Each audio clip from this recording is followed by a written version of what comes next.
పరిశుద్ధ గ్రంథం నుంచి లూకా రాసిన సువార్త 15వ అధ్యాయము 20-21 వచనంలో చదువుకుందాం. పరిశుద్ధ గ్రంథం నుంచి లూకా రాసిన సువార్త 15వ అధ్యాయము 20-21 వచనాన్ని మనము చదువుకుందాం.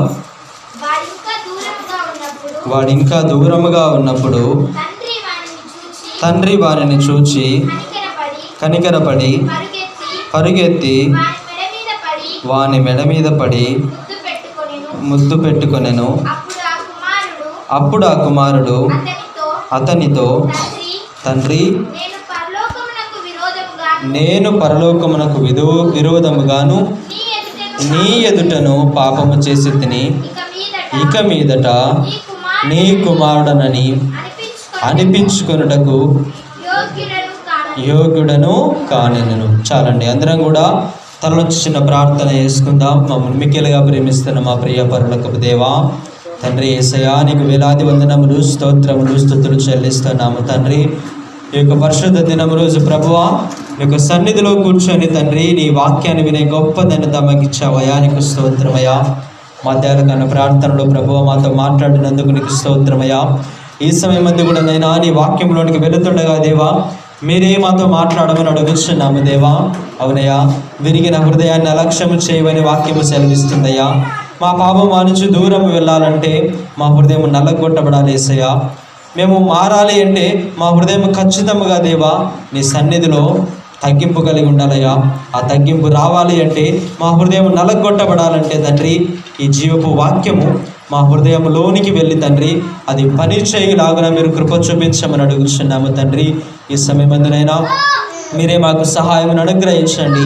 ఈ చెబుతున్న వాక్యం అంతటిలో మీరే తోడుగా నెడుగా ఉండి యేసయ్యా, మీరే మాకు సహాయం అనుగ్రహించి సాతాను శోధనలన్నీ మాకు దూరపరిచి ఈ కొన్ని నిమిషములు నీ వాక్యాన్ని ధ్యానిస్తుండగా మీరే మాకు సహాయం దయచేయమని నజరేయుడైన యేసుక్రీస్తు అతి పరిశుద్ధమైన నామమున అడిగి వేడుకొని పొందియున్నాము తండ్రి. హల్లెలూయా. ప్రభు అయిన యేసు నామమున మీ అందరికీ వందనములండి. వాక్యంలోనికి వెళ్ళే ముందు ఒక చిన్న ప్రశ్న. ఏమిటి ఆ ప్రశ్న అంటే, మన మధ్యలో ఒక వ్యక్తి ఎప్పుడు తాగుచు తినుచు ఎప్పుడు కూడా పాపము చేస్తున్న వ్యక్తి మన ముందు కనపడి ఒకానొక రోజు ఆ వ్యక్తి మనతో పాటు దేవుని సన్నిధిలో కూర్చొని ప్రతిరోజు దేవుని సన్నిధికి వస్తూ మనకు కనబడితే ఆ వ్యక్తిని ఏమంటామండి మనము? హల్లెలూయా. ఏమంటాం ఆ వ్యక్తిని? ఎప్పుడు తినుచు తాగుతూ ఉండేవాడు దేవుని సన్నిధికి వచ్చి దేవుని సన్నిధిలో మనతో పాటు ప్రార్థన చేస్తూ వాక్యాన్ని వింటూ ప్రతిరోజు దేవుని సన్నిధికి వస్తే ఆ వ్యక్తిని ఏమంటారు? ఏమంటారండి? చెప్పాలి. ఏమంటారు? ఏమంటారండి? ఏమనరా మీరు? ఏమనుకోరా? ఏంది? ఏమైందండి? మారు మనస్సు వచ్చింది. హల్లెలూయా. వాడు అలా ఉండేవాడు ఇప్పుడు ఏమైపోయినాడు? మార్పు చెందినాడు. ఎట్లా వచ్చింది ఆ మార్పు? ఎలా వచ్చింది ఆ మార్పు? మనందరం ఇక్కడ వచ్చి కూర్చున్నామంటే మనలో కూడా మార్పు వచ్చి కూర్చున్నామా, లేక ఊరికే చర్చికి వెళ్ళాలని వచ్చి కూర్చున్నామా? మార్పు వచ్చే కూర్చున్నారా? హల్లెలూయా. అందరు మార్పు వచ్చే కూర్చున్నారా? జ్ఞాపకం చేసుకుందాం. కానీ మన మార్పు నిజమైనదా లేదా? అందరం వచ్చి కూర్చుంటున్నాం చర్చిలోనికి, కానీ మనం నిజంగా మారిపోయి వచ్చి చర్చిలో కూర్చున్నామా లేదా? ఏంటండి, చర్చికి రావడమే గొప్ప అంటే మేము మారితేనే చర్చికి రావాలా, లేకుంటే రాకూడదా అనుకుంటున్నారు ఎవరైనా? కాదండి, నేను చర్చి గురించి మాట్లాడట్లేదు, కానీ ఈ చర్చిలో ఉన్న ఆయన గురించి నేను మాట్లాడుతున్నాను. ఎవడైనా ఆయన దగ్గరికి వస్తే ఆయన నీ బాధలు వినకుండా ఉండడట. నువ్వు చెప్పేవన్నీ వినకుండా ఆయన చెవులు మందము కాలేదట, ఆయన చేతులు కురచగాలేదు.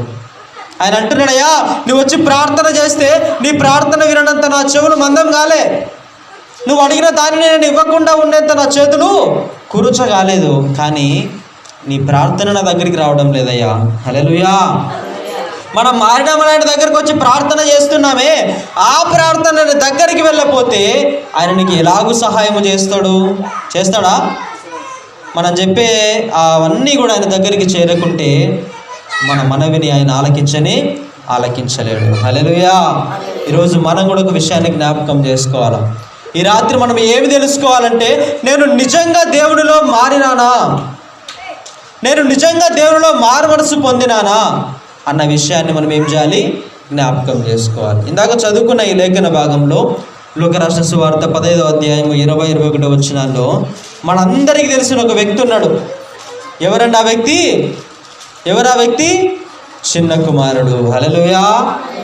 చిన్న కుమారుడి పాత జీవితం ఏమిటి చెప్పాలి? పాత జీవితం ఏమిటి? తినుచు త్రాగుచు సుఖిస్తూ తండ్రి దగ్గర నుంచి ఎంత ఆస్తి తీసుకుపోయినాడు? సగం ఆస్తి తీసుకొని పోయినాడు. సగం ఆస్తిని తీసుకొని పోయి వాళ్ళ స్నేహితులతో అందరితో తిరిగినాడట. ఎవరితో తిరిగినాడు? వాళ్ళ స్నేహితులతో అందరితో తిరిగినాడు. వాళ్ళ స్నేహితులతో అందరితో తిరిగిన తర్వాత ఆ తెచ్చుకున్న డబ్బంతా కూడా ఏమైపోయింది? డబ్బంతా అయిపోయింది. డబ్బంతా అయిపోయిన తర్వాత ఏమొస్తూ ఉంది? ఆకలి వేస్తూ ఉంది. హల్లెలూయా. ఏం కలుగుతుంది ఆ వ్యక్తికి? ఆకలి కలుగుతుంది. ఆకలి కలిగి వెళ్ళినాడు. ఒక ఆయన పందులు కాస్తూ ఉంటే ఆయన దగ్గరికి వెళ్ళాయా, నేను ఈ పని చేస్తాను, నాకు ఇస్తావా? నేను ఈ పందులు ఉదయం నుంచి సాయంత్రం వరకు కాస్తాను, నాకు అన్నం పెడతావా? హల్లెలూయా. రాజకుమారుడిగా బ్రతుకుతున్న వ్యక్తి వెళ్ళి ఆ యొక్క వ్యక్తిని ఏమడుగుతున్నాడో తెలుసా? నాకు ఆహారం పెట్టయా అని అడిగినాడు. కానీ ఆ వ్యక్తి వెంటనే ఆహారం పెట్టినాడా? అయ్యా నాకు డబ్బు కావాలి, నాకు ఆహారం కావాలి, నీ దగ్గర పని చేస్తానంటే, అయ్యో పాపం తినకుండా వచ్చినాడు కదా అని వెంటనే ఆహారం పెట్టినాడా? పెట్టలేదు. ఆ యజమాని అన్నాడయ్యా, నువ్వు ఉదయం నుంచి ఎంతవరకు? సాయంత్రం వరకు పని చేసి నా దగ్గరికి రా, నీకు కావాల్సిన ఆహారాన్ని నేను పెడతాను. అప్పుడు వెళ్ళినాడండి. కాయడానికి అని వెళ్ళినాడు. అనుకున్నాడు, నాకు కష్టమైతే వచ్చింది కానీ ఈ కష్టాన్ని జయిస్తానులే, ఈ శ్రమను జయిస్తానులే అని ఉదయం నుంచి సాయంత్రం వరకు పని చేస్తే ఆహారం దొరుకుతుంది అనుకొని వెళ్ళినాడు. కానీ గమనించండి, వెళ్ళిన కొద్దిసేపటికి ఆకలి స్టార్ట్ అయింది. వెళ్ళిన కొద్దిసేపటికే తనలో ఆకలి ఎక్కువైపోతుంది. అలా ఎక్కువ ఆకలి అయిపోతున్నప్పుడు పరిగెత్తుకుంటూ వెళ్ళి, ఆ పందులు ఏ విధంగా అయితే పరిగెత్తుకుంటూ వెళ్ళి పొట్టుని తింటాయో, ఈ వ్యక్తి కూడా అక్కడికి పరిగెత్తుకుంటూ వెళ్ళి ఆ పొట్టుని తినడానికి సిద్ధమైపోయినాడు. హల్లెలూయా. దేన్ని తినడానికి సిద్ధమైపోయినాడు? దేనిని? పందులు తినే పొట్టును తినడానికి సిద్ధమైనాడు. అప్పుడు అనిపించిందంట, అరే నేను ఇట్లా చిటికేస్తే నా దగ్గరికి సేవకులు వచ్చి, అయ్యా నీకేం కావాలయ్యా, ఈరోజు ఏ వంటకం కావాలో చెప్పయ్యా అని అడిగేటప్పుడు ఎట్లుండే జీవితము. ఇప్పుడు నేను పందులు తినే పొట్టు దగ్గరికి ఒక పందిలాగా పరిగెత్తుకుంటూ వచ్చానే, ఇప్పుడు నా జీవితం ఏంటి ఇలా అయిపోయింది? అదేనా మార్పు అంటే? హల్లెలూయా. అదేనా మార్పేనా? మారినాడా లేదా అండి? వెంటనే ఏం చేసినాడు ఆ వ్యక్తి? ఏం చేసినాడు? ఇదిగో నా తండ్రి దగ్గరికి పోదాం. ఎవరి దగ్గరికి పోదాం అనుకున్నాడు? తండ్రి దగ్గరికి వెళ్దాం అనుకున్నాడు. వెళుతా ఉన్నాడు. ఒక బిచ్చగాడిలాగా తన బట్టలన్నీ మాసుకొని తన తండ్రి దగ్గరికి ప్రయాణమైనాడంటే. హల్లెలూయా. ఎక్కడికి ప్రయాణమైనాడు? తండ్రి దగ్గరికి.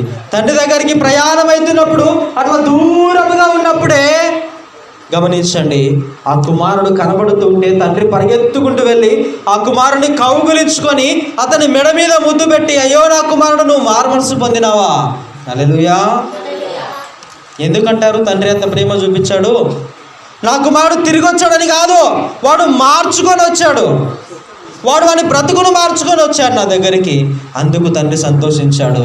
వెంటనే ఇదిగో వానికి మంచి బట్టలు వేయండి, అతని చేతికి ఉంగరం పెట్టండి, మంచి చెప్పులు తొడిగించండి, రాజ వస్త్రమును వారికి ఇవ్వండి అన్నాడు. ఇప్పుడు చెప్పండి, నేను ఒక ప్రశ్న అడుగుతాను, ఆ వ్యక్తి నిజంగా మారు మనసు పొందినాడా? హల్లెలూయా. మారు మనసు పొందినాడా లేదా? పొందినాడా? ఒకవేళ ఆ వ్యక్తి మరలా కొన్ని రోజులు అయిన తర్వాత, నానా నేను మరలా బయటికి పోతా, నాకు ఇంకొద్ది డబ్బి అంటే నిజంగా మారు మనసు పొందినట్టేనా? కానీ ఇంతవరకు మనకి ఏమనిపించింది? మారు మనసు పొందినాడు అనిపించింది. కానీ మరలా ఇంకొక ప్రశ్న తిరిగిచ్చి అడిగితే మారు మనసు పొందలేదంటున్నాము. హల్లెలూయా. నిజమైన మారు మనసు అంటే ఏంటో తెలుసా?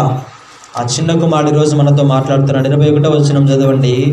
అప్పుడు ఆ కుమారుడు అతనితో, తండ్రి నేను పరలోకమునకు విరోధముగాను నీ ఎదుటను పాపము చేసి తిని. హల్లెలూయా. ఎవరికి విరోధంగా పాపం చేశానంట? మొట్టమొదటిగా పరలోకమునకు విరోధముగా. అప్పుడు అన్నాడు, ఫస్ట్ చెప్పలా వెళ్ళి, నాన్న నేను తప్పు చేశాను నాన్న, నీ దగ్గర నుంచి డబ్బులు సగం తీసుకొని పోయి నా ఫ్రెండ్స్తో గడిపి అంతా పోగొట్టుకున్నాను నాన్న, నన్ను క్షమించున్నాను అని అడగలే. వెళ్ళిన వెంటనే, నాన్న నేను నీకంటే ముందుగా పరలోకమైన తండ్రికి నేను విరోధముగా పాపము చేశాను. హల్లెలూయా. అది నిజమైన మారు మనస్సు అంటే. నీకు వచ్చిన బాధను బట్టి మారితే కాదు మారు మనస్సు. నీకు వచ్చిన కష్టాన్ని బట్టి, అయ్యా నాకు ఈ కష్టం వచ్చింది, నేను రోజు సన్నిధికి వస్తా, అది కాదు మారు మనస్సు. నిజమైన మారు మనస్సు అంటే ఏంటి తెలుసా? ఈ చిన్న కుమారుడు మనతో చెప్తున్నాడు, అయ్యా నేను పరలోకమునకు విరోధముగా పాపమును చేశాను. ఎవరు ఎదుట పాపము చేసినాడు? తండ్రి ఎదుట పాపము చేశాడు. ఈరోజు ఏ ఒక్కరమైనా ఒక్కసారైనా, ప్రభువా నేను నీకు విరోధముగా ఈ వ్యక్తి పట్ల పాపము చేశాను, నేను నీకు విరోధముగా ఈ వ్యక్తి పట్ల అబద్ధం ఆడాను, ప్రభువా నేను నీకు విరోధముగా ఈ తప్పు చేశానని దేవుడి దగ్గర అడుగుతున్నామా? అలా అడిగినప్పుడు అదే నిజమైన మారు మనస్సు. ఎంతసేపు మనం అడుగుతామయ్యా నేను తప్పు చేశాను, ఇదో వీళ్ళ పట్ల అలా చేశాను, వాళ్ళ పట్ల అలా చేశాను, కానీ ఒకరిని మర్చిపోతున్నావు, దేవుని మర్చిపోతున్నావు. ఈ చిన్న కుమారుడు కూడా తిరిగి వచ్చినప్పుడు, దేవా నేను నీకు విరోధముగా పాపము చేశాను, అంతేకాదు నా తండ్రికి విరోధముగా కూడా నేను పాపము చేశాను, నన్ను క్షమించు అని అడిగినాడు. అందుకే తండ్రి తను కోల్పోయినదంతా మరలా తిరిగిచ్చినాడు. హల్లెలూయా. ఈరోజు నీ జీవితంలో, నా జీవితంలో నిజమైన మారు మనస్సు అంటే ఏమిటో తెలుసా? దేవా నేను నీకు విరోధముగా పాపము చేశాను, నేను నీకు విరోధముగా బ్రతుకుచున్నాను, నన్ను మార్చయ్యా. అది నిజమైన మారు మనస్సు. కానీ మనం దేవుని పక్కన పెట్టి, అమ్మ నన్ను క్షమించు అని ఆమెను అడుగుతాం వెళ్ళి. అంటే క్షమించమని అడగొద్దా? హల్లెలూయా. అడగాలొద్దండి? ఇప్పుడు ఎవరైనా నేనుండి ఎవరైనా కోపం తెప్పించి ఏదైనా చేశాను అనుకోండి, నేను వెంటనే వెళ్ళి ఆమెతో, అమ్మ నేను తప్పు చేశానని అడగాలొద్దా? కానీ ఆమెను అడగకంటే ముందే నువ్వు దేవుణ్ణి అడగాల. హల్లెలూయా. నువ్వు ఆమె దగ్గరికి వెళ్ళే ముందే, యేసయ్యా నేను ఆమె పట్ల ఈ పాపము చేశాను, నేను ఆమె దగ్గరికి వెళుతున్నాను, నాకు సహాయము దయచేయి. ఈ కుమారుడు కూడా అదే అడుగుతున్నాడు, అయ్యా నేను నీకు విరోధముగా పాపం చేశాను, ఇదిగో నా తండ్రి దగ్గరికి వెళుతున్నాను, నా పాపాన్ని క్షమించవా? అందుకేనండి అంత పాపము చేసిన వ్యక్తి కూడా తండ్రి క్షమించగలిగినాడు. ఈ లోకంలో ఉన్న తండ్రే తన కుమారుణ్ణి అన్ని పాపము చేసి క్షమిస్తే, నా దేవుడు, మన దేవుడు, మనమయ్యా నేను నీకు విరోధముగా పాపము చేశానని ఒప్పుకుంటే నీ పాపములు క్షమించడా, నీ బ్రతుకును మార్చడా? ఒకసారి ఆలోచన చేయండి. హల్లెలూయా. అందుకే దేవుడు అంటున్నాడు ప్రకటన గ్రంథం 3వ అధ్యాయము 20వ వచనంలో, ఇదిగో నేను ద్వారము వద్ద నిలిచి తట్టుచున్నాను, ఎవడైనను నా స్వరము విని ద్వారము తీసినడలా నేను అతని యొద్దకు వచ్చేదను. హల్లెలూయా. ఎందుకు ఆ మాట అంటున్నాడో తెలుసా? ఇదిగో అయ్యా నువ్వు పాపము చేసావు కదా, నేను నీకు గుర్తు చేస్తున్నాను, నువ్వు నన్ను జ్ఞాపకం చేసుకుంటావా? నువ్వు నన్ను జ్ఞాపకం చేసుకొని నువ్వు నన్ను ఆహ్వానిస్తావా? నేను నీ దగ్గరికి వస్తాను, నీ మార్గమును స్థిరపరుస్తాను. చిన్న కుమార్తె దేవుడు అదైనాడయ్యా, నేను నీ దగ్గరే ఉన్నాను, నన్ను జ్ఞాపకం చేసుకొని నీ తండ్రి దగ్గరికి వెళతావా? నీ తండ్రి నిన్ను క్షమిస్తాడు. ఈరోజు మనం కూడా చేయవలసిన పని ఏమిటంటే, మనం చేస్తున్న పాపము క్షమించబడాలి అంటే ఆయనను నీలోనికి తీసుకోవాలి. అయ్యా నువ్వు నా దగ్గరికి రా, అయ్యా నేను నీకు విరోధంగా పాపము చేశాను. అది నిజమైన మారు మనస్సు అంటే.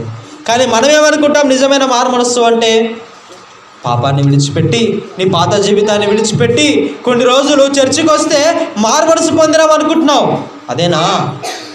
కానే కాదండి. నిజమైన మారు మనస్సు అంటే ఏమిటో తెలుసా? నీ సమస్యలను బట్టి వచ్చేది కాదు, నీ పరిస్థితులను బట్టి వచ్చేది కాదు.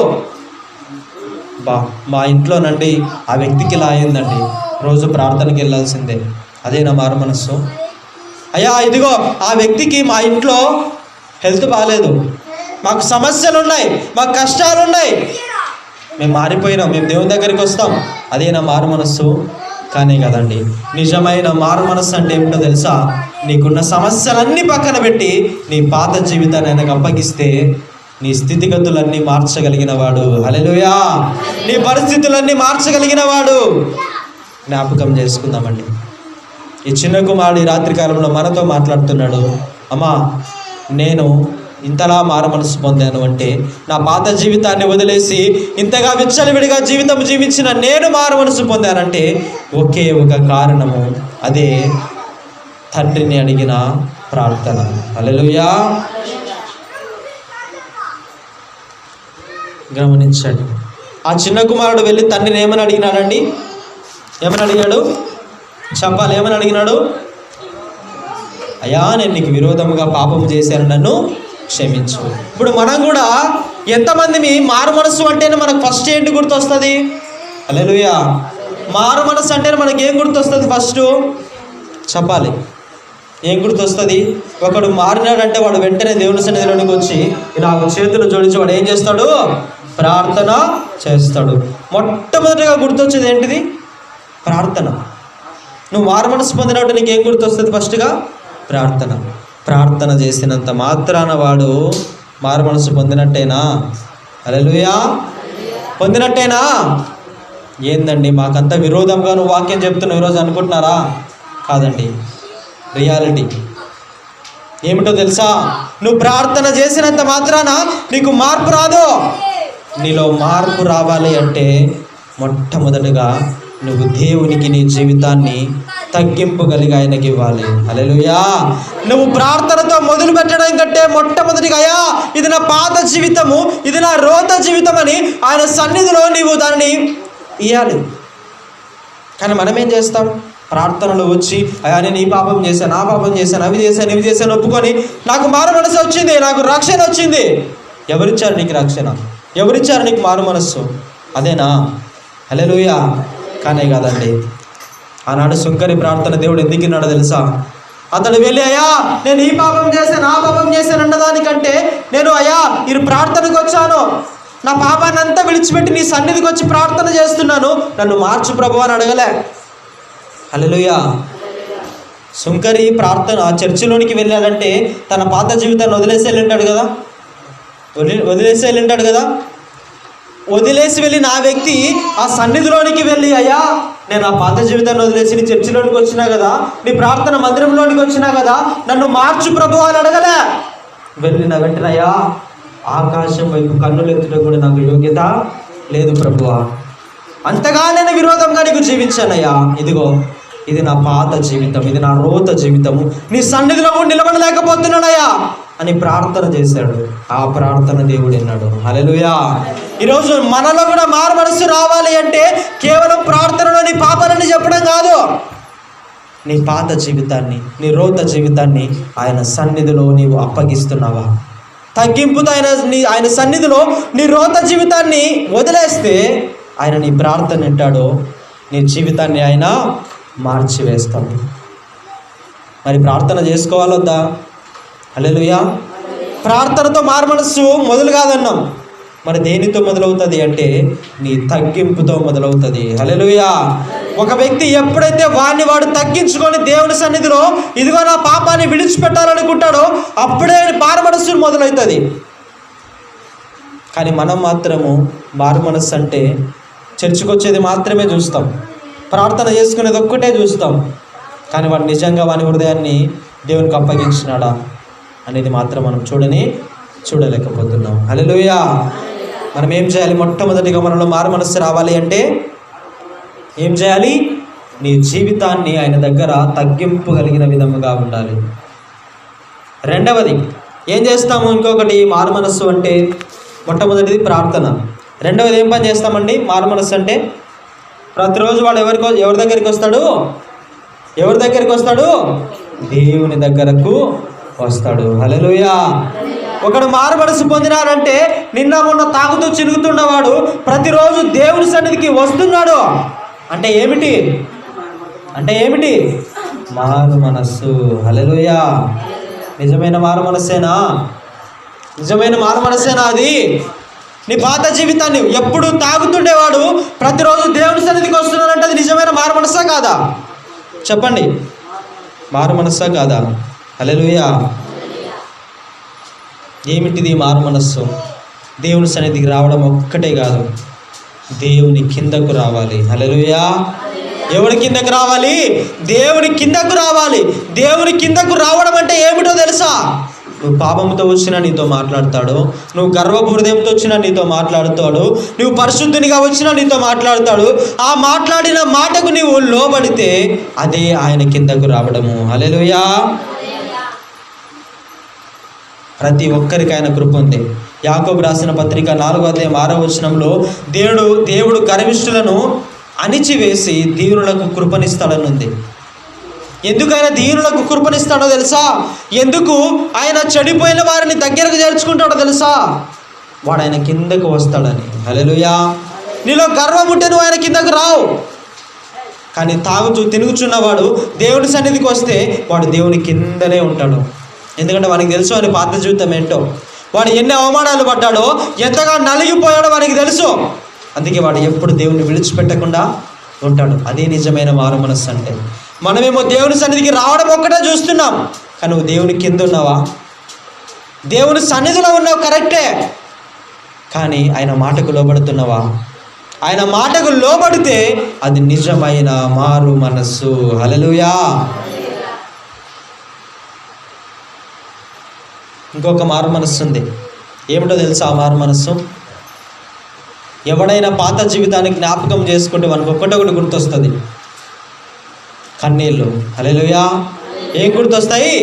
కన్నీళ్ళు గుర్తొస్తాయి. నిజముగా నీవు మారు మనసు పొందితే నీ కళ్ళ నుంచి నీళ్ళు వస్తున్నాయా? నీ పాత జీవితం నీకు అసహ్యం వేస్తే నీ కళ్ళ నుంచి నీళ్ళు వస్తున్నాయా? ఆ చిన్న కుమారుడు తండ్రి దగ్గరికి వెళ్ళి నవ్వుకుంటూ పోలే, ఏడ్చుకుంటూ వెళ్ళినాడు. ఏడ్చుకుంటూ వెళ్ళయ్యా, అయ్యా ఇదిగో నీకు విరోధముగా నేను పాపం చేశాను, నన్ను క్షమిస్తావా అని అడిగినాడు. ఈరోజు వాక్యం వింటున్న నీలో మార్పు రావాలి అంటే నీ కళ్ళ నుంచి నీళ్ళు ఖచ్చితంగా రావాలి. కళ్ళ నుంచి నీళ్ళు వస్తేనే దేవుడు మాట వింటాడా? హల్లెలూయా. నా కళ్ళ నుంచి నీళ్ళు వస్తేనే నేను మారినట్ట? నిజమేనా? కళ్ళ నుంచి నీళ్ళు వస్తేనే మారినట్టేనా అండి? హల్లెలూయా. కరెక్టేనా కదా చెప్పాలి. ఒకటి కళ్ళ నుంచి నీళ్ళు వస్తూ అయ్యా నేను ఈ పాపము చేశానని ఏడుస్తున్నాను అనుకో, వాడు నిజంగా మారినట్టేనా? ఈరోజు జ్ఞాపకం చేసుకుందామండి. దేవుడు అంటున్నాడు, విరిగి నలిగిన హృదయమునకు ఆయన దగ్గరగా ఉంటాడు. మరి వాడు ఏడుస్తూ ఉన్నాడు, వాడికి దేవుడు దగ్గరగా ఉంటాడా లేదా? జ్ఞాపకం చేసుకుందామండి. నీ హృదయం మారాలి అంటే, నీ బ్రతుకు నీ రోత జీవితం విడిచిపెట్టాలి అంటే నీ హృదయాన్ని నీవు నలగొట్టుకోవాలి. హల్లెలూయా. అది ఏదో సుత్త తీసుకొని కొట్టుకుంటే నలిగిపోయేది కాదు. అది నీలో నుంచి నీవే, నీ మనస్సాక్షి నిన్ను ఏడిపిస్తుంది. ఆ ఏడుపు నీలో రావాలి అంటే ఇదిగో దేవుడు అంటే ఏంటో నీకు అర్థం కావాలి. ఆ ఏడుపు నీలో రావాలి అంటే నువ్వు ఎన్నో శ్రమలు అనుభవించాలా? అప్పుడే కదా మారు మనస్సు వచ్చేది. మారు మనస్సు అనేది మనిషికి ఊరికే రావట్లేదండి. కన్నీరు ఊరికి ఎవరికి రాదు, కానీ ఆ కన్నీరు నీలో వస్తుంది అంటే, దేవుని సన్నిధిలోనికి వచ్చి నువ్వు కన్నీరు కారుస్తున్నావు అంటే నీ ప్రతి కన్నీరును ఆయన ఒక బుడ్డిలో దాచిపెడుతున్నాడు. హల్లెలూయా. ఎక్కడ దాచిపెడుతున్నాడు ఆయన? నీ ప్రతి కన్నీరు ఆయన దాచిపెడుతున్నాడట. మరి నువ్వు కారుస్తున్న కన్నీరు నిజమైనదేనా? నీ మారు మనసు కోసమే నువ్వు కన్నీరు కారుస్తున్నావా? లేకపోతే శ్రమల బట్టి, కష్టాలను బట్టి, నష్టాలను బట్టి, ఇంట్లో సమస్యలను బట్టి నువ్వు కన్నీరు కారుస్తున్నావా? ఏ కన్నీరు మారు మనసుది? హల్లెలూయా. ఏ కన్నీరు మారు మనసుదండి? ఒకడికి శ్రమలు వచ్చి కన్నీరు కారుస్తున్నాడు అనుకోండి, ఆ కన్నీరు మారు మనస్సా? ఒకడు పాపాన్ని బట్టి కన్నీరు కారుస్తున్నాడు అనుకోండి, ఆ కన్నీరు మారు మనస్సా? హల్లెలూయా. రెండు కూడా మారు మనసుకు సంబంధించినవే, రెండు కూడా హృదయాన్ని నలగొడుతున్నవే. కానీ ఒకటేమో అయ్యా ఎందుకయ్యా మా కుటుంబం ఏందని ఒకడు ఏడుస్తుంటే, ఒకడేమో అయ్యా నా జీవితం ఎలా అయిపోయిందని వాడు ఏడుస్తున్నాడు. ప్రతి ఒక్కరికి కన్నీరు మారు మనసు దగ్గరికే వస్తుంది. కానీ ఒకడేమో దేవుని గుర్తు చేసుకుంటే, ఒకడేమో దేవుని తిట్టుకుంటున్నాడు. హల్లెలూయా. ఒకడేమో అయ్యా నా బ్రతికిదయ్యా అని ఏడుస్తుంటే, ఒకడేమో ఎందుకయ్యా నాకు ఈ కష్టాలు, ఎందుకయ్యా నాకు ఈ శ్రమలు అని ఒకడు ఏడుస్తున్నాడు. ఈరోజు నీ ఏడుపులో నువ్వు దేవుని దగ్గరికి రాగలుగుతున్నావా? నీ కన్నీరు గారుస్తున్నప్పుడు నువ్వు దేవుని దగ్గరకు వస్తే అది నిజమైన మారు మనస్సు. హల్లెలూయా. చాలామంది మారు మనస్సు అనుకుంటే కొత్త కొత్త మాటలు, కొత్త కొత్త వేషాలు అనుకుంటున్నారు ఈ లోకంలో. ఒకడు మారు మనస్సు అంటే వాడు రోజు చర్చికి రావడము, వాడు కొత్తగా మాట్లాడడము, వాడు తగ్గించుకొని మాట్లాడడము, వాడు బూతులు తిట్టకుండా సరిగ్గా మాట్లాడటము, అదే మారు మనస్సు అనుకుంటున్నారు. కానీ కాదండి. మారు మనస్సు అంటే ఏమిటో తెలుసా? వాడు పాత జీవితాన్ని విడిచిపెట్టడము. హల్లెలూయా! వాడు పాత జీవితాన్ని విడిచిపెట్టి మాట్లాడడమే, వాడు పాత జీవితాన్ని విడిచిపెట్టి ప్రవర్తించడమే మారు మనస్సు అంటే. ఇర్మీయా రాసిన గ్రంథం 6వ అధ్యాయము 16వ వచనాన్ని మనం జ్ఞాపకం చేసుకుంటే, ఇర్మీయా రాసిన గ్రంథము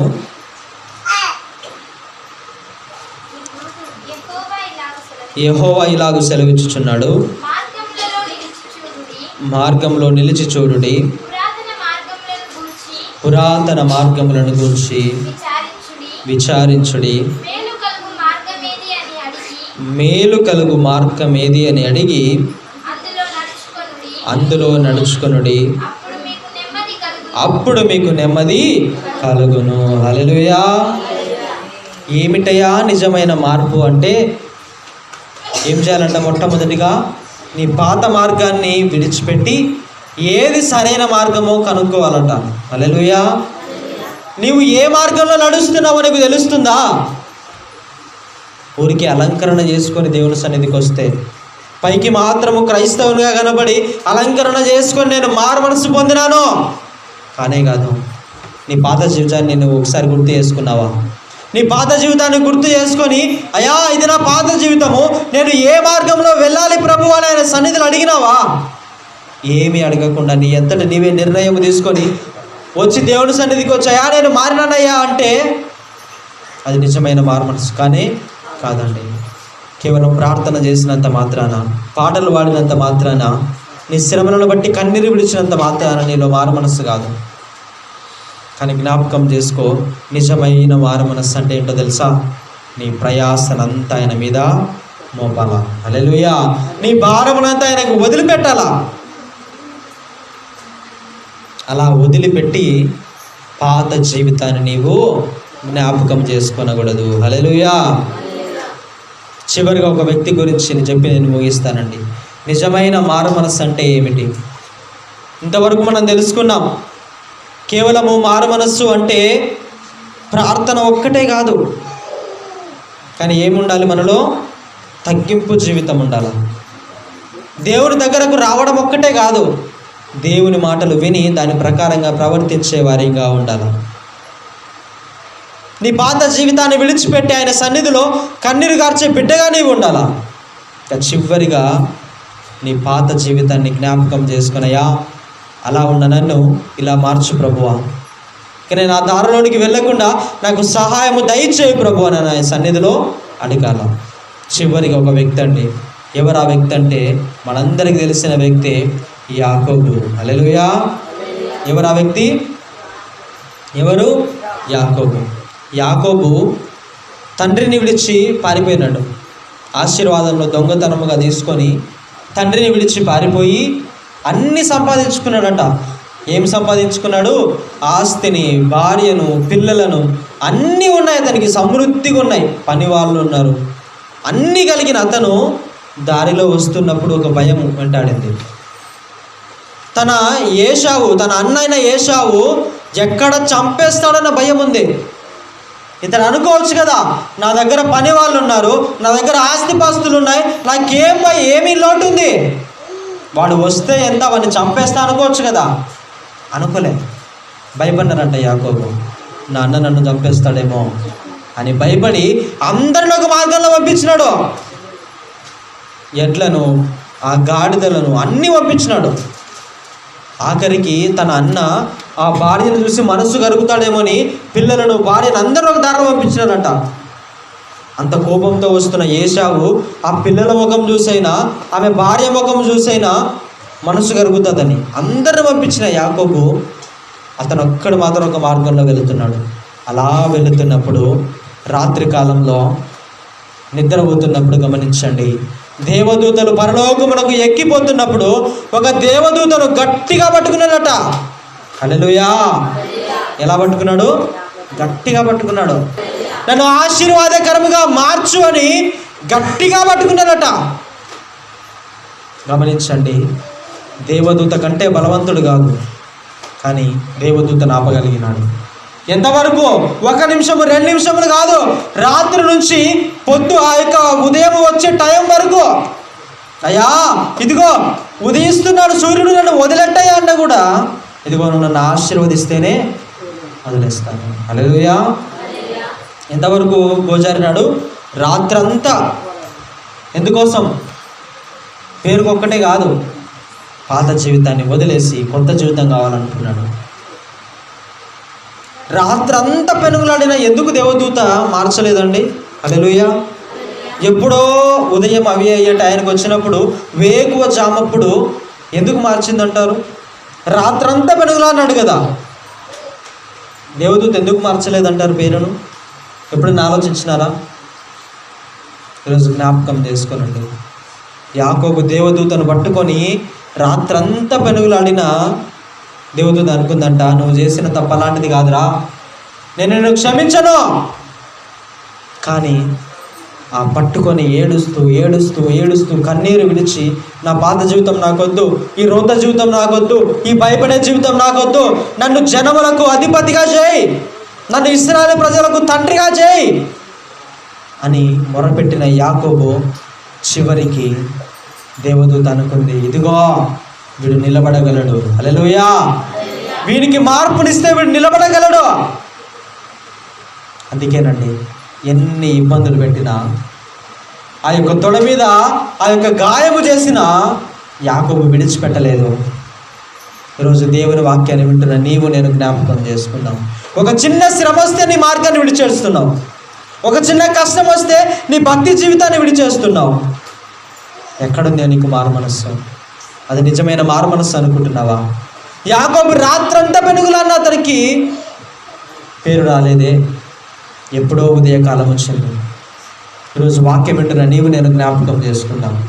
నిజమైన మారు మనస్సు అంటే ఏమిటో తెలుసా? ఈ మనుషులు క్షమించడం కన్నా, ఈ మనుషులు నిన్ను మారినారనుకోవడం కన్నా, నీ దేవుడు నిన్ను మారినాడని అనుకోవాలి. హల్లెలూయా. నీ దేవుడు, ఇదిగో ఈ వ్యక్తి మారింది, ఈమె మారింది నిజముగా అని దేవుడు చెప్పే విధముగా నీ జీవితం ఉంటే అదే నిజమైన మారు మనస్సు. ఆ మారు మనస్సే నిన్ను పరలోకానికి తీసుకొని పోతుంది తప్ప ఇంకా ఏ మారు మనస్సు కూడా నిన్ను పరలోకానికి తీసుకొని పోనే పోదు. హల్లెలూయా.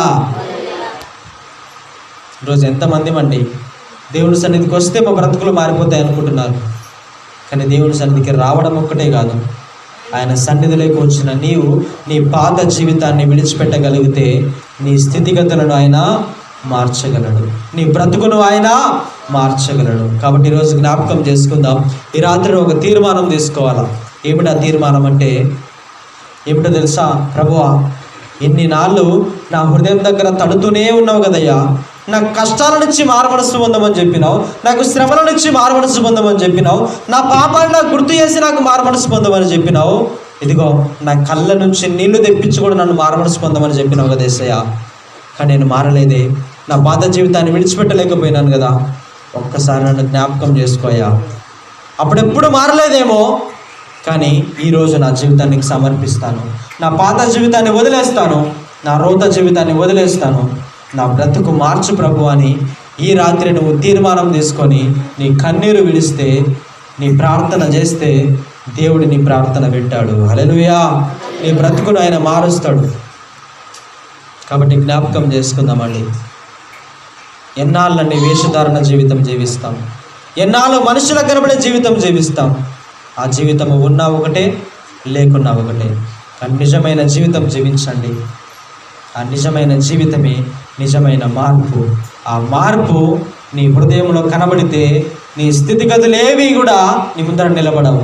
ఆయన నీ పక్షము నా పోరాటం చేస్తాడు. హల్లెలూయా.